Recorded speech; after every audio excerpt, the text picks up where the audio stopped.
am Anna Seawold, and this is Authentic Parenting, a podcast about growing ourselves while raising our children. I'm a psychologist, educator, and parent coach.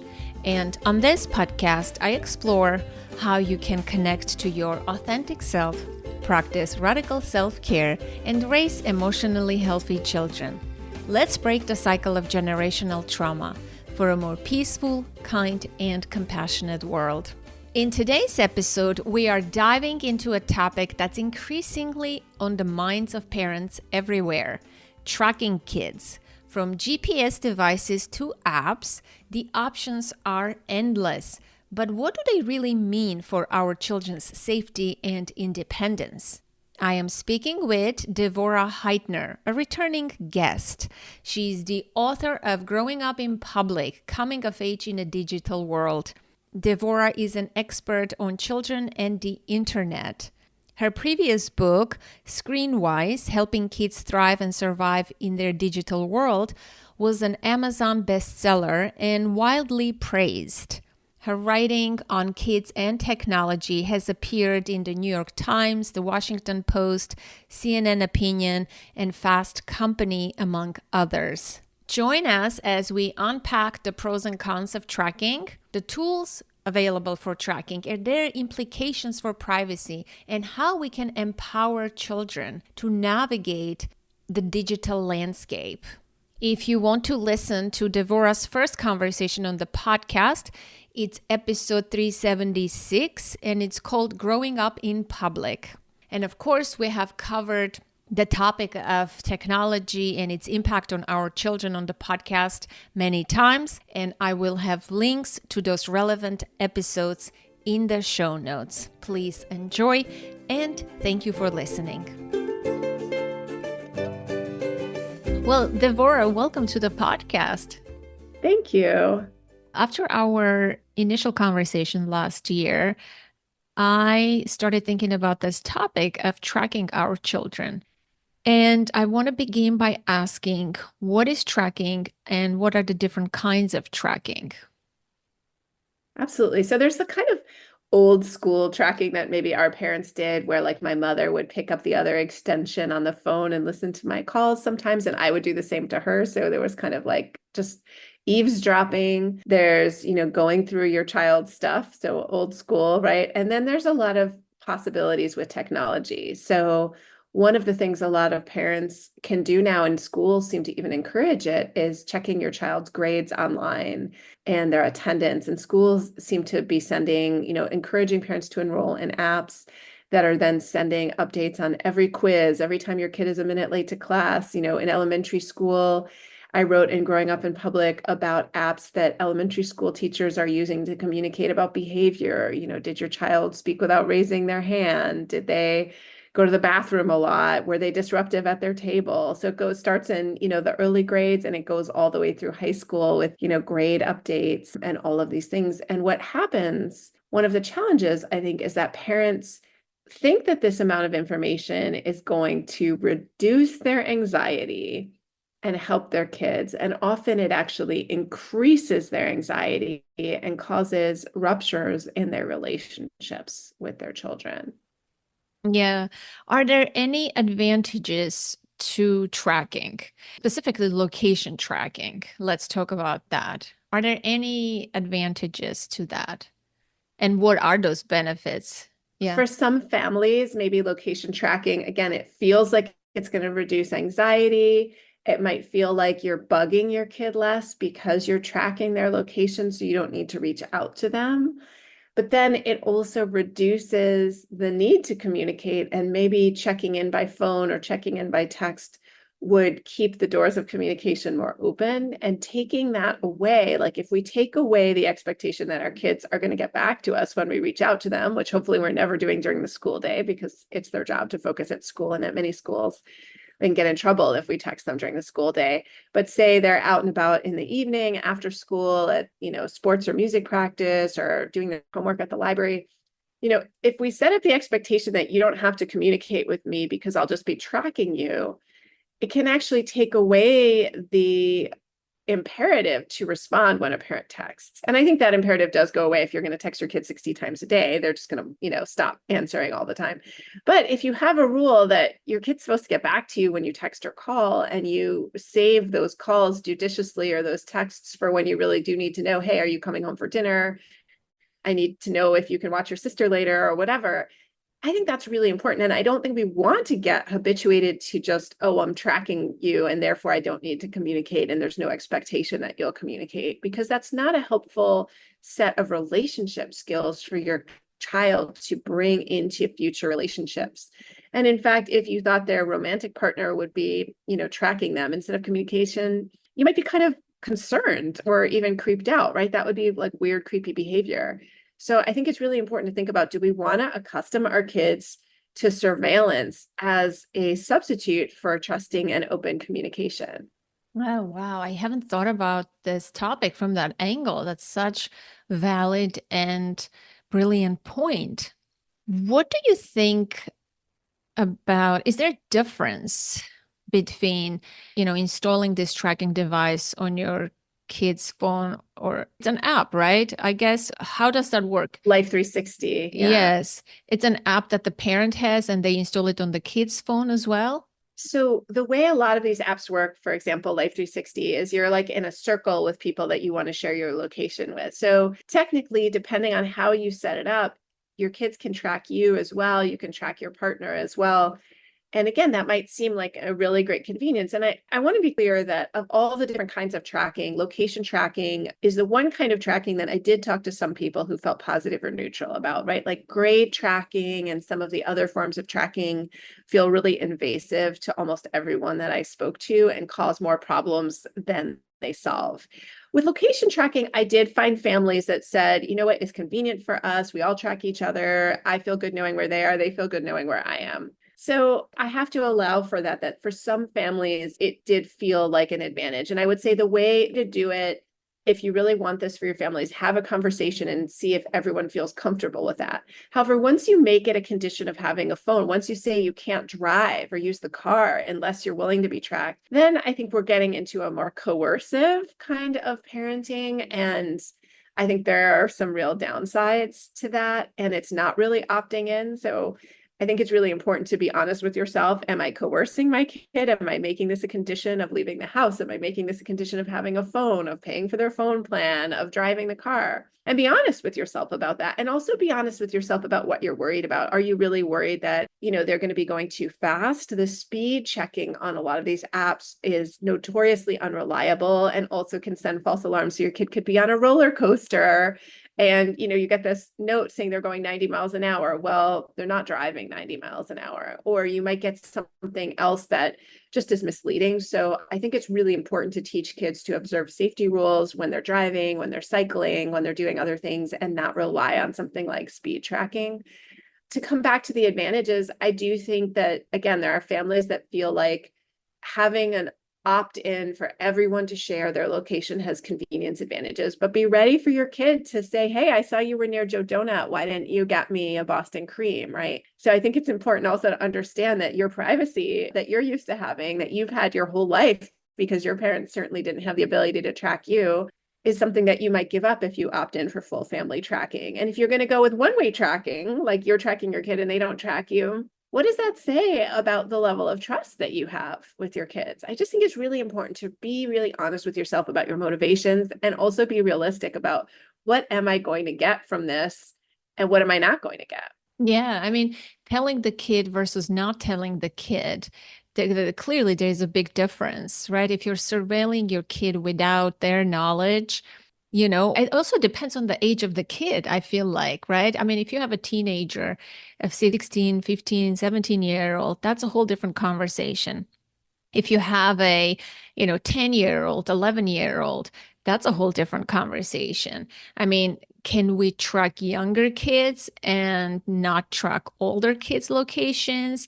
Can we not tell the 10-year-old, I'm going to track your location and just track them? I mean, it doesn't feel right somehow when we don't tell the kid. I think covertly monitoring our kids has a lot of downsides, including what do you do with that information since you can't let them know that you have it, Oh, yeah, that's right. right? Because once you let your kid know, hey, I saw that you stayed an extra 20 minutes at school today. Were you in trouble? Were you just hanging out with a friend? What's going on? If you wouldn't know that without tracking, then you're revealing your hand very early in the interaction, and then they know that you are covertly tracking them, or, maybe they believe you're omnipotent, but that's really only little kids, right? So I think it's very important to acknowledge if you are tracking your kids, and again, talk about why. And if you're doing it to manage your own anxiety, I think it's important. And I say this as with a lot of empathy because I'm an anxious parent myself. And I've had to really work on some habits of mine to prevent myself from over tracking, from sort of doing a deep dive into situations that I don't need to know. Like maybe I don't need to Google all my kids' teachers and look them up on LinkedIn. Maybe that's a little too much information. Maybe I just need to let my kid form those relationships. Yeah, I agree. I mean, I think the why of tracking is important. Just because those devices and apps are available, it doesn't mean we have to necessarily use them. Checking in with ourselves, is it aligned with our family values? What are we deriving from them? What's the purpose? Just to placate parental anxiety, it feels like that is it's always going to be a constant source of stress and anxiety, I feel like, because you're always going to check, number one, frequently and know things, and potentially that can lead to conflict in a relationship with your kid. It just doesn't feel right. But how about, kids are smart, they can outsmart their parents.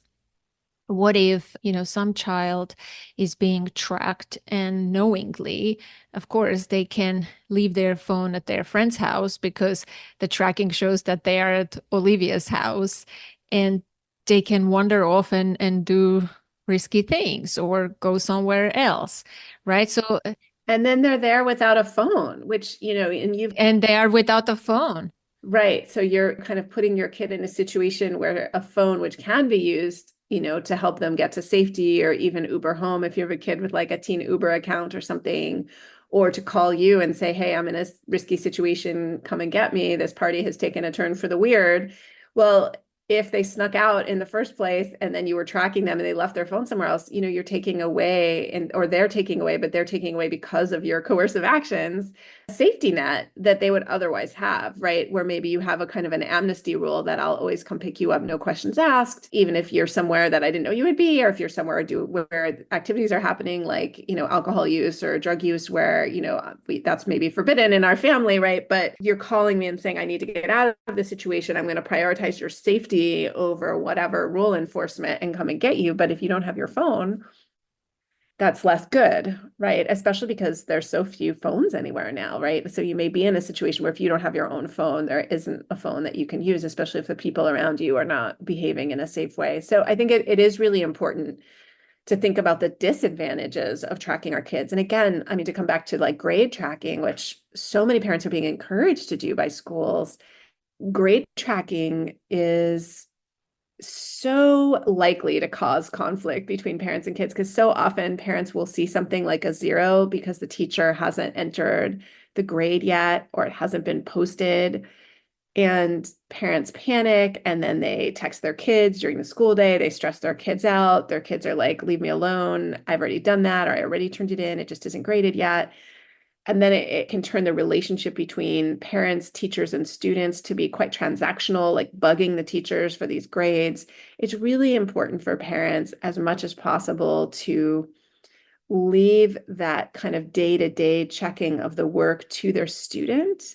And if you have a student who's really struggling, if you have a kid who's really struggling with executive function, you might not be, you, the parent, the mother, the father, may not be the ideal executive function coach and helper for that. Maybe there's someone at school or someone externally who can help your kid. If your kid really does need someone to help them by checking every day, missing assignments, maybe that isn't you. Yeah, so true. Yeah, I have a really hard time understanding the grade grade tracking. I think it's anxiety producing for students as well, because they have access to that. They put the app on their phone and they constantly worry about it. They open and close the app. Why didn't my teacher post? Instead of like using their time and mind engaging in other activities, it becomes a source of stress and anxiety. But what are the benefits? Like, why is that available? Like, what's the use? I frequently recommend to students to take it off their phone. And so they have to go to their computer or a less frequently used device to check, because especially if they're habitually checking multiple times a day, or if they're seeing grades posted in one class while they're sitting in another class and getting distracted from their learning in that moment, or getting distracted when, one kid told me that a teacher was posting grades on a Saturday night and he was at a party and he was getting distracted. This is not good. Like, you want to be where you are. And the whole struggle of the digital age is to be present with the people we're with in the moment that we're in, and not to be so pulled into other things. And so if we can take the grading apps off of our most frequently checked device, or even keep the password in a drawer and maybe check once a week or once a month, depending on, like, for the student, maybe checking once a week is appropriate. For the parents, checking maybe once a month is appropriate, right? I mean, no one wants to get to the end of the year and find out your kid has failed or been tardy 60 times and they're going to have to repeat the year, or you're going to have to pay for a summer class and you had no idea that was coming. And I think these apps are intended to prevent those kinds of surprises that I think we did have when I was growing up. There were those kinds of surprises for some of the kids that I grew up with. And even for me in middle school, I had a lot of tardies. My parents didn't find out till the end of the year. Luckily, they still just passed me on. So actually, life was okay. I was late almost every day of seventh grade, and I just didn't go to homeroom, and I, went into first period instead. And here I am with a PhD, and, I have a kid, and life seems to be going okay for me. So first of all, like, being tardy to middle school, doesn't necessarily mean you're like being set up for a life of crime or disaster. So it's also good to like have some perspective on these things. And sometimes parents already know when a kid is struggling. Like, so often what I hear about these apps is that the kids who are struggling have the parents who check a lot because they know their kid is struggling with school, or they know their kid is struggling with school anxiety or school refusal, or, some kind of issue with school. Often parents already know that. And so they're then hyper vigilant and checking, but the app isn't giving them any new information that they wouldn't get in other ways. And schools are much better about reaching out to parents than they were in some ways. I mean, I think the aversion to using paper, which is great for trees, also does set up a little bit of a digital divide, where you have parents who are, maybe more conversant and accustomed to email, and they're getting the information from school. And in some communities, there are parents maybe not getting some of the information. But I know where I live, I get a voicemail. My husband gets a voicemail. We get email. Like, so much of the information is reiterated 60 times to us. And there's so much information coming from school. Our school could never be accused of not giving us the information. So the idea that we also need to be proactively checking our child's grades is like an extra. Like, it's just like on top of all this communication that's already coming in. Theoretically, we're supposed to be doing this other thing. And I think it's really important to recognize as a parent that you have a choice. You don't have to be checking and checking and checking. And if you have a kid who is anxious and over the top with their checking, you might want to model less checking. And if you have a kid who's struggling in school, again, it may be important to find someone in school to do a daily check-in and check out with them, or if you have the resources, to hire an executive function coach to meet with your child, perhaps periodically, to help them. But especially as your child becomes an adolescent, it becomes less and less appropriate to be their main sort of help source for school. First of all, for most of us, that actual what they're learning in school will kind of elude you at a certain point. Like, I already can't help my kid with chemistry. I can't help with pre-calculus. Like, it's beyond me. I don't remember any of those things. If I knew them once, I don't know them now. And the other issue is developmentally, I'm the last person who my kid wants help from right now, because he's working on gaining his independence from me. And that's really appropriate and good. And so if there's someone at school that can be a helpful resource, that's great. That's a more appropriate avenue. And it also teaches a child or a young adult to ask for help and learn how to get help from someone they're less familiar with, which is going to be really important for university life. It's going to be really important for work. Yeah, I wholeheartedly agree. And plus, not everything has to fall on the parents' shoulders, right? We have so many other responsibilities to take care of. Yeah, hiring a coach, a therapist, a helper, all of those things. It's so valuable. I can't emphasize the importance of that. I heard a parent say, oh, now that my child is 10 years old, they need more independence. Therefore, I am going to give them a device so that I can track their location. It helps with this independence. I want to hear your thoughts about that, that really, instill or encourage independence. I think in some sense, phones or a watch can help with independence because your kid can call you. So you might feel more likely to leave them home alone or let them bike to a different part of the neighborhood or a different part of town or take public transit if you know they have a phone or a watch and they can reach out if they run into a difficult situation.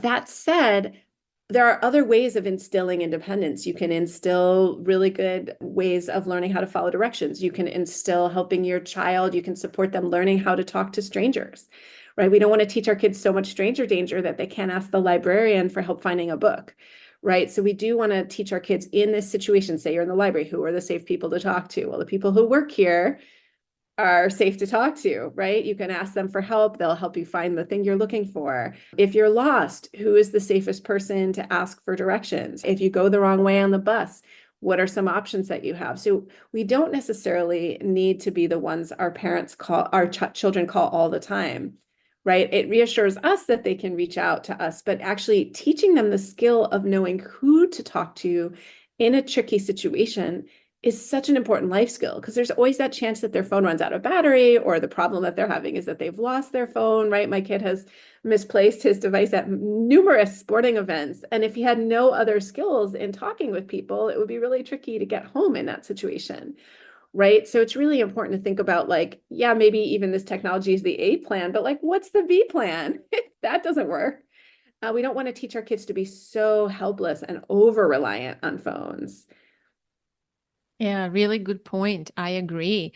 There was a question from a young person about tracking. It says, my parents have installed an app on my phone called Life 360, which main function is for tracking. We already talked about that. And then they say, I am almost 16 years old. It doesn't feel right for my parents to track someone almost 16 nonstop. I will admit, I figured out I could reverse it on them and track them as well, but I feel like this is justified. And so in this discussion, there were people who were giving advice and making comments. One of them was, that's actually creepy, or they were supporting the parents. What if something happens to you? It's for your own protection. What are we worried about? When we say dangers, protection, safety, like what are we really worried about? And are they real, those dangers that we imagine that are out there?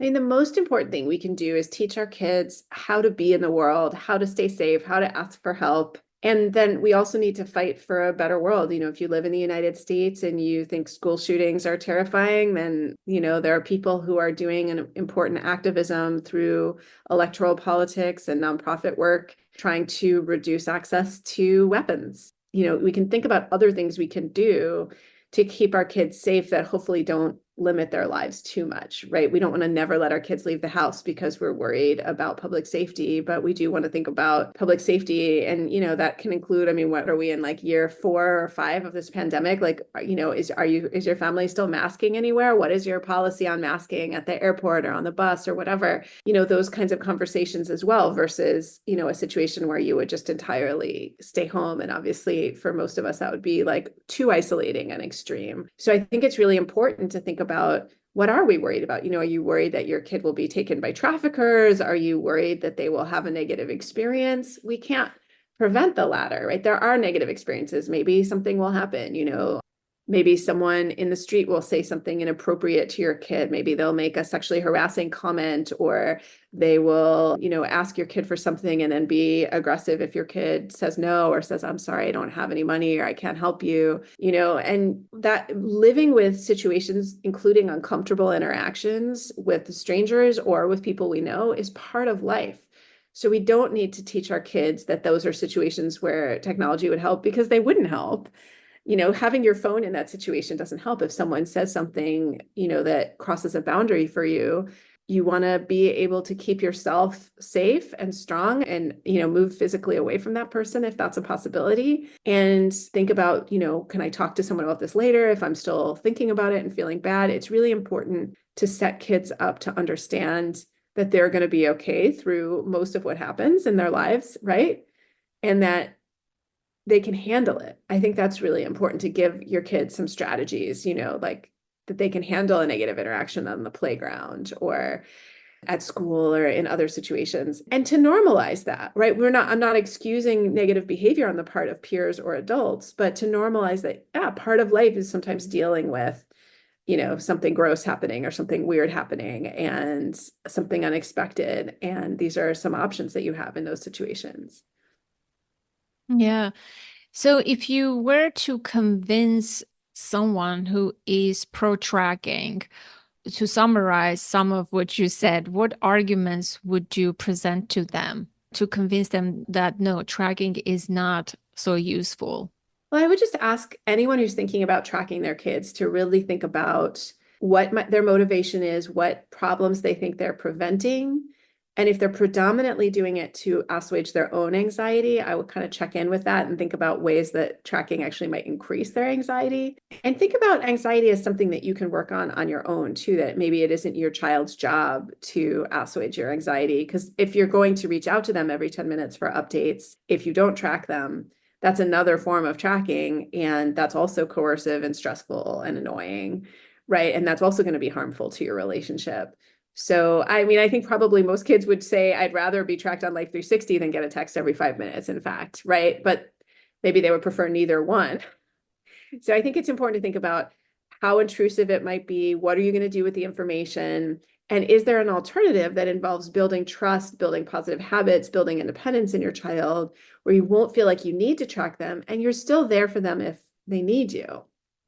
Yeah, I like the point that you made about calling nonstop. I know someone who constantly calls their kid every like 5 minutes. Are you okay? Are you okay? Are you okay? And I can't imagine what that child must feel like, right? On the receiving end, constantly hearing their parents, anxiety all the time. Yeah.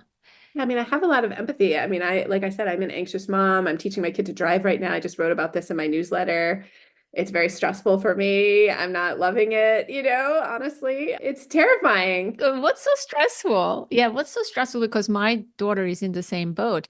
She's 16 and she started driving now, but I don't feel like as an anxious person, I have anxiety around that. Actually teaching someone to drive is just terrifying, I think. Like, just sitting on the passenger side, Uh, I feel like everything's too close on the right. Like my kid's doing fine, it's me, but it is stressful. And then I do think it just opens up a set of, sort of it's a time in their lives where more is going on socially. There's more different kinds of pressures on kids.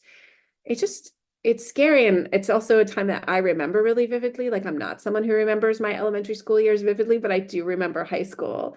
And so we're getting to the point in my kid's life where like I remember being this age and I remember some of the issues that came up for me socially, interpersonally, academically. And I'm like, whoa, that's so heavy. So I have to separate those things from my kid who's not me. Right. And he's not going through, high school in the 90s. Like it's a different time, it's a different place. He's a different person. And so as much as possible, I need to try to not over-identify with my kids' experience. I mean, in some ways, yes, there are some universal aspects to adolescence, and that helps me not take any kind of pushing away very personally because I recognize it as very developmentally appropriate and something that doesn't mean anything about the relationship, but is just kind of like what needs to happen at this stage. But I do feel a fair amount of anxiety, honestly, dealing with, high school and just the sense of like decisions that are consequential. Like if I encourage my kid, to take a different schedule than that, like if he wants to take like 9 APs and I say like, no, that's too stressful because I know from my research that that's not a good idea for anybody's mental health and 10th graders shouldn't be taking, I think, APs at all, but certainly not 9 of them. And then say there's something that he someday wants that like it would have been easier for him to get if he had done the crazy schedule that I said no to, like it's a big responsibility. And we're both right. You know what I mean? It's not like I'm wrong and he's right. It's also not like he's wrong and I'm right, right? We're both right. There's advantages and disadvantages to everything. And maybe I feel like I have the bigger picture and I can see, a broader swath. But, he might be right too. Maybe there's a way where I'm missing something. And so that feeling of like, as much as possible, recognize that none of this is that high stakes. And remember that I don't even remember, did I take honors or AP or regular chemistry? I can't even remember. I don't even remember what chemistry I took. I don't remember honestly anything about that class. I don't remember the teacher's name. I remember nothing. What was important to me that year was, various interactions that I had socially, romantically, and intellectually, like things that I read that I cared about. But I don't remember what level of chemistry or math I took. So maybe it wasn't that important. So I just think it's important to think about the ways we think these decisions are so freighted and so heavy, and maybe they're not. Yeah, I agree. And your point about not over identifying with our children, I think is so crucial. Tricky, but very important to separate, right? It's giving them space to be their own person and develop and make mistakes and learn and grow. Yeah. And so, how do you manage your anxiety then? Well, one of the ways I've been managing my anxiety is I'm taking banjo lessons. So every time I'm tempted to nag my kid or like Google a teacher or get stressed out, I'll go practice my chords. Oh, that's good. I never even thought about Googling a teacher. Isn't that weird? Now that you mentioned, I'm like, wow. It's totally weird and creepy, and you shouldn't do it. But I have found myself being that, because I was an educator. Like, some of it is like, oh, I'm just curious. I just want to see what but then it's like, wait, oh my goodness, they graduated from high school in 2020. They're so young. How are they teaching my child? And then it's like, wait, I was once, a 20-year-old museum educator. I'm glad nobody could Google me in those days. Yeah, yeah. I That mean, was before pre-Google. it is interesting what you can find in a limited amount of time about someone on the internet. Just yesterday, my friend asked me, to help her with this search, and the things that we learned about the specific person was just like, it just blew my mind. Like literally in 2 minutes, you can learn so much. It's scary that information is available. It's creepy. It is totally creepy. I agree. Sometimes I Google myself and I'm like, I don't want to see what comes up. I don't want to see what comes up.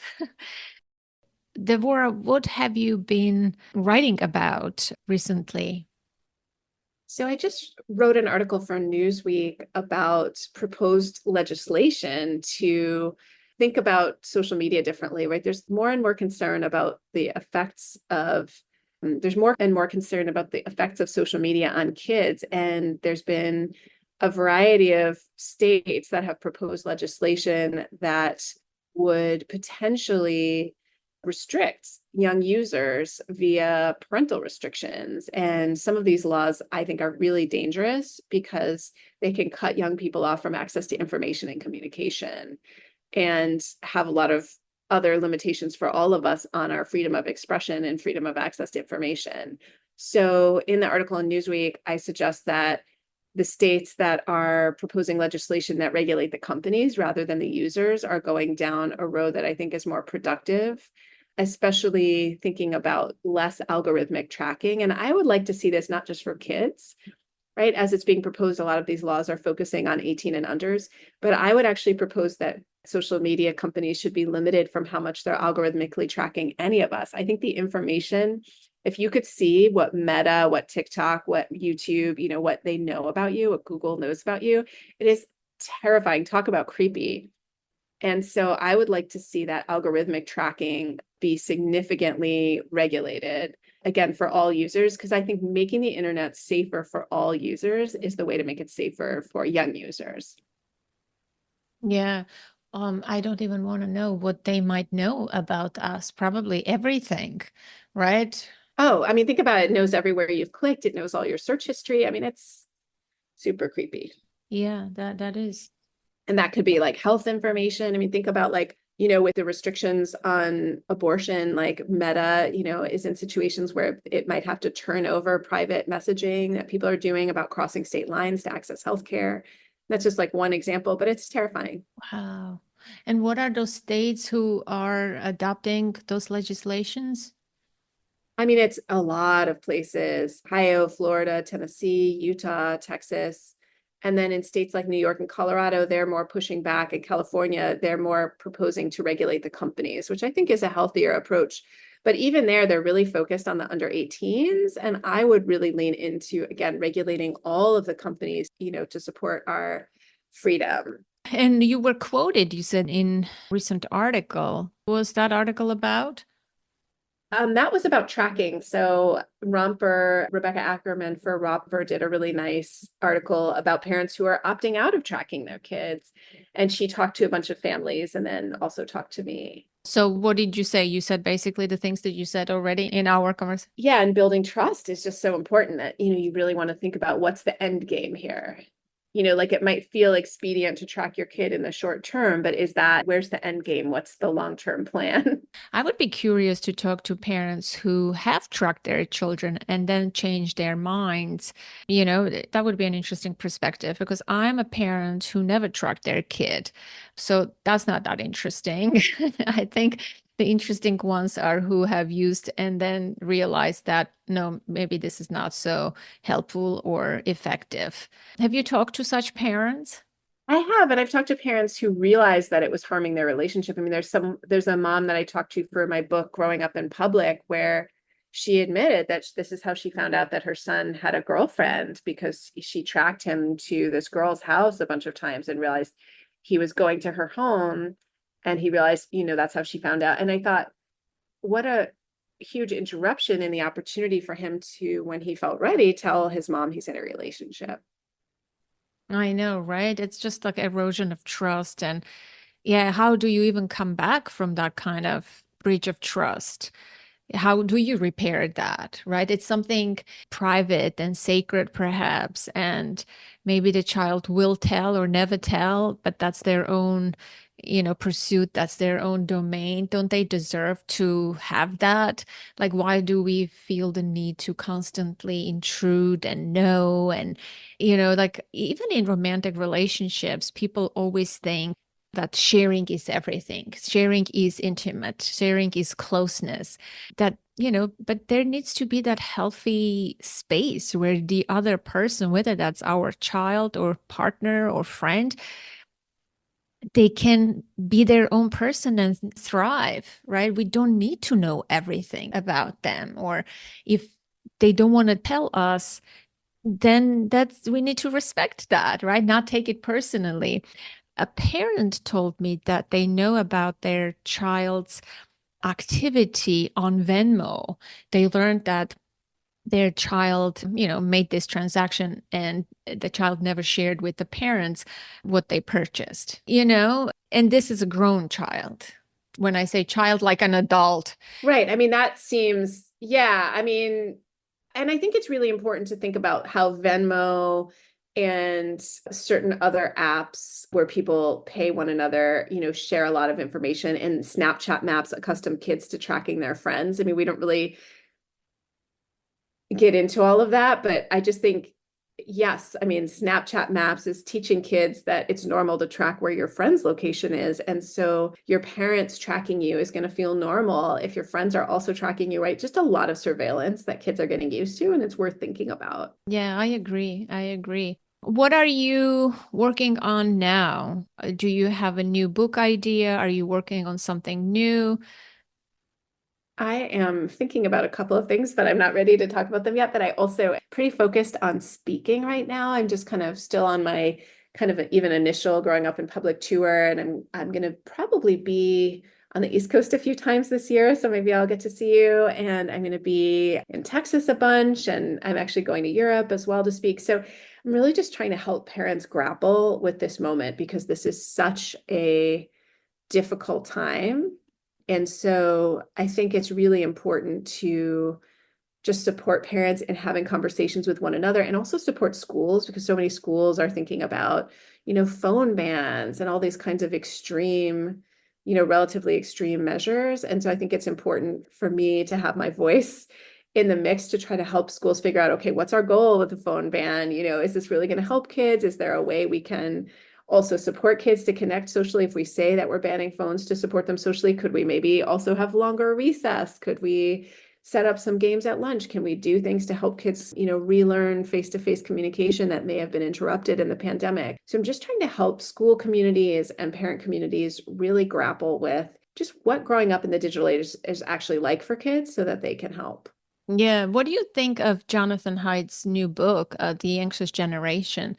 He proposes, right? One of the proposal he has out of four banning the phones in schools. Number one, do you think that will become the case in the United States? Schools will ban phones in the United States? I think some schools are already banning phones or making kids check them in and out, which is going to be, a lot of work on teachers' part. But if it helps kids focus, I'm not necessarily opposed to it. I just think that people are over kind of subscribing their belief to what having a phone or not having a phone will do. And I think it's really important to think about all the technology kids are expected to have at schools, their iPads, their Chromebooks, and really think holistically about how to use all of it thoughtfully. I'm more concerned, honestly, like I would say I'm neutral on phone bans. I'm not for or against them. I think they just need to be done thoughtfully and not punitively. I think it's important to remember that a phone is an accessibility tool for many students, both students with identified 504s and IEPs and other students who may have other challenges that, are not necessarily diagnosed or not identified via the school, but the phone is helping them navigate, whether it's speech to text, taking a picture of the chalkboard when they leave to remember assignments, right? Kids are using their phones for educational purposes. I'm not at all saying that it can't be distracting. If you have, 20 students and 5 of them leave for an hour to go record a TikTok video during your class, I think that's a teacher that might understandably feel like I need to ban phones.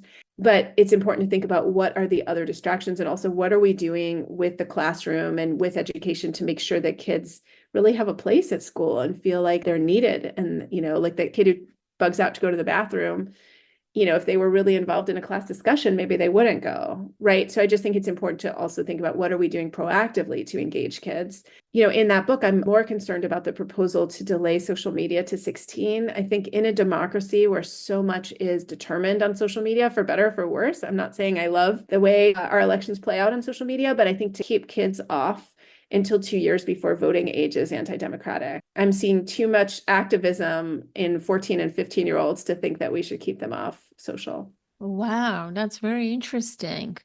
How about the user age? I think every family should determine that for themselves. Yeah, I don't know. I somehow doubt that this collective approach will work. I'm worried that it's parent shaming. I'm worried that it's going to isolate children whose parents are divorced or kids who are coming home alone after school and need to have some kind of phone for safety. I just think it's really important that we don't judge other parents and that we think about what we could do to build a society that supports kids and parents. I think the proposals in that book about more play space, more recess, I think those are great. I want to see kids have more play and more recess and more access to, free spaces that are available and accessible to kids. And I think keeping kids off social media and kind of making it a walled garden for 16 and ups is going to divide high school, if that even happens. I mean, I think it's an extreme suggestion and it's gets people talking, which is exciting. But I do think it would divide high schools in half. I mean, if your 14-year-old joins the soccer team and has 16 and 17-year-olds on it and they're all on Snapchat and your kid can't join social media until junior year, would you want them off the team Snapchat? Yeah, and it's a good point because, like my daughter is in varsity, right? Volleyball, and it's a mixed group of kids, right? And you're right? If the older kids and every communication happens through some kind of app, right? About the events, about the meets, the tournaments, the communication with the coaches. Yeah, that there are all those other practical things that he proposes a lot of extreme things and it's an alarmist book, right? But it feels like, correct me if I'm wrong, it seems like people love alarming things about social media and phones. It would be great if taking away the phones would solve all of our problems. It would be so great if everything that was stressing kids out could go away, if the phones went away, if social media went away, if the challenges to bodily autonomy and the bullying of queer kids went away, if school shootings weren't an issue, if kids didn't have to worry about environmental catastrophe, I would love it if I thought I could just take away my kid's phone and solve all the problems of his generation. That would be really cool. Unfortunately, I don't think that's a realistic solution, and I don't think that it will help kids the way we might imagine that it would. Wow. Thank you so much. I always love hearing your ideas. You do have a very balanced approach to screens and technology, but you also have a unique angle, a unique voice. And so I appreciate that. I enjoyed this conversation and I'm going to listen to it myself again. The things that you said in the beginning were very important about communication, how we train our children to expect if we're tracking them, how that erodes the communication and sort of sets an expectation for other, communication in other relationships. That was such a brilliant point. Well, I wish you good luck and hopefully I'll get to meet when you come to the East Coast. Oh my gosh, yeah. And I think, do you have Growing Up in Public? I have the digital version. Yeah. If you're able to review it on Amazon, that would be amazing because, like this other book that we were talking about is certainly doing very well. And Yeah. a lot of people have read my book, but I don't have quite the same marketing machine behind me. So all the Amazon reviews and even just ratings really help. If you want to do just like a star rating, I'd be grateful. I would be happy to do that. Yeah, I always do for my guests, but I haven't done in a while. I know. I mean, this is not going to be in the podcast. This other book is doing like, wow, Oprah, this, that. Like in Barnes and Noble, there's this huge wall dedicated to this book. And it's like, Yeah, and you know that that's pay to play, right? Like you know that the publisher pays for that wall. yeah, yeah. It's like incredible how certain things, in the podcast that this person went on, some of them were not even relevant to parenting or technology, but just because they were big podcasts. Well, I mean, he wrote The Coddling of the American Mind, and that's a conservative book. And I think there's also, like I'm clearly coming from the political left, and he's coming, he says, from the center, but really from the right. Yeah, that's right.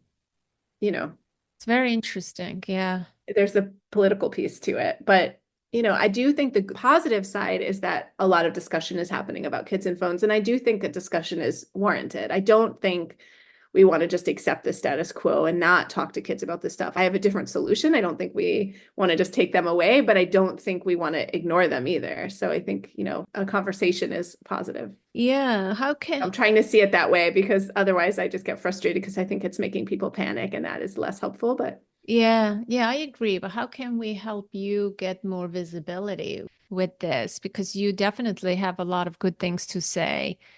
I don't know what those other authors do, Like you said, I guess they themselves also have probably money they put into promoting the book, right? no, the publisher is putting the money in. The Yeah. publishers do this.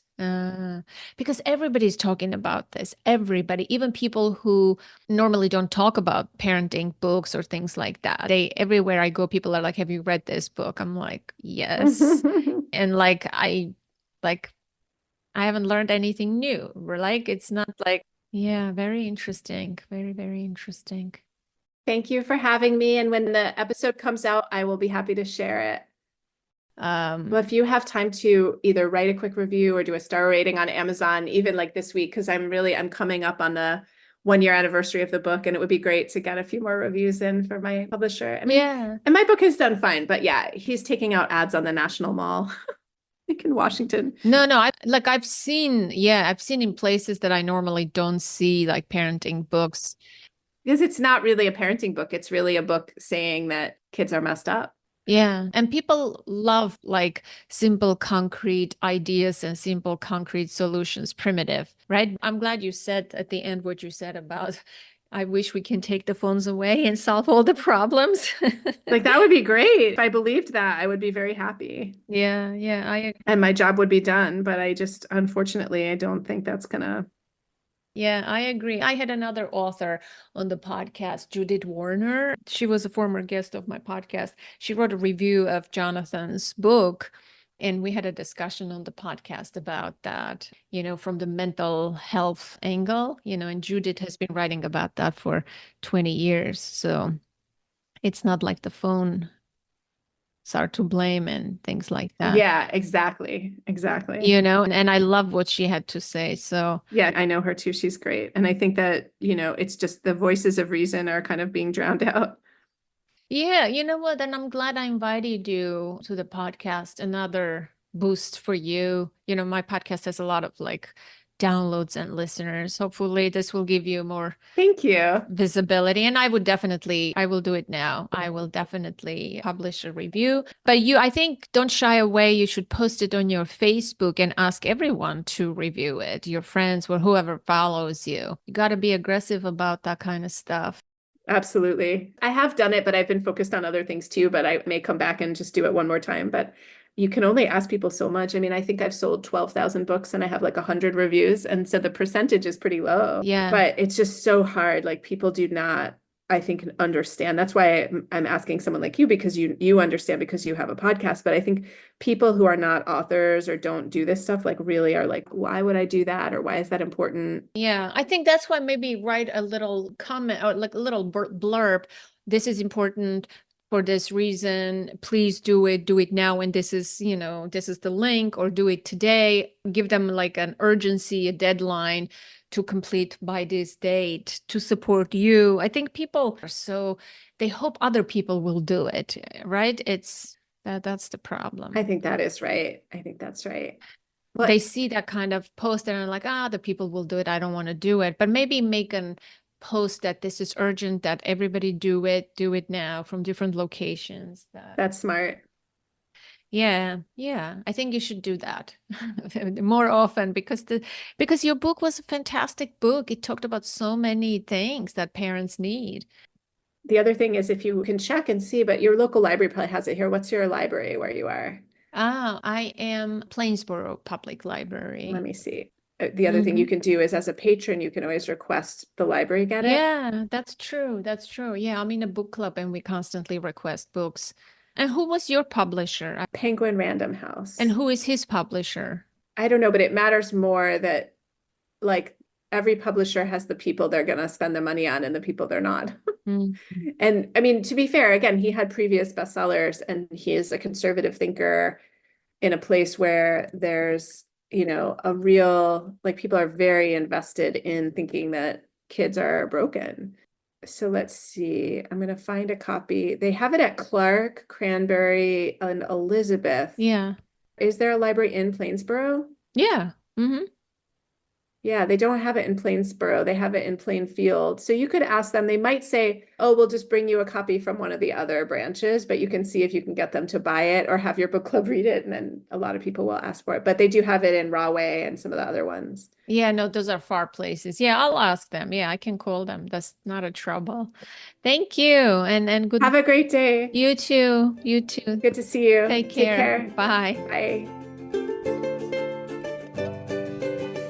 That concludes today's conversation, my dear listener, and I hope you enjoyed it and found it useful. If you enjoyed our conversation and want to help us keep the show going, please consider making a donation. Every little bit helps. Also, don't forget to rate and review the show on your favorite podcast platform. It really makes a difference and helps others discover our community. And of course, be sure to follow us so you never miss an episode. Your support means the world to me. I love hearing from you.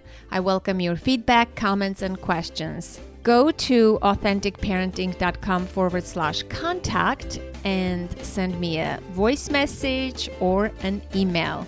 And as always, connect to the present moment, to yourself and your children.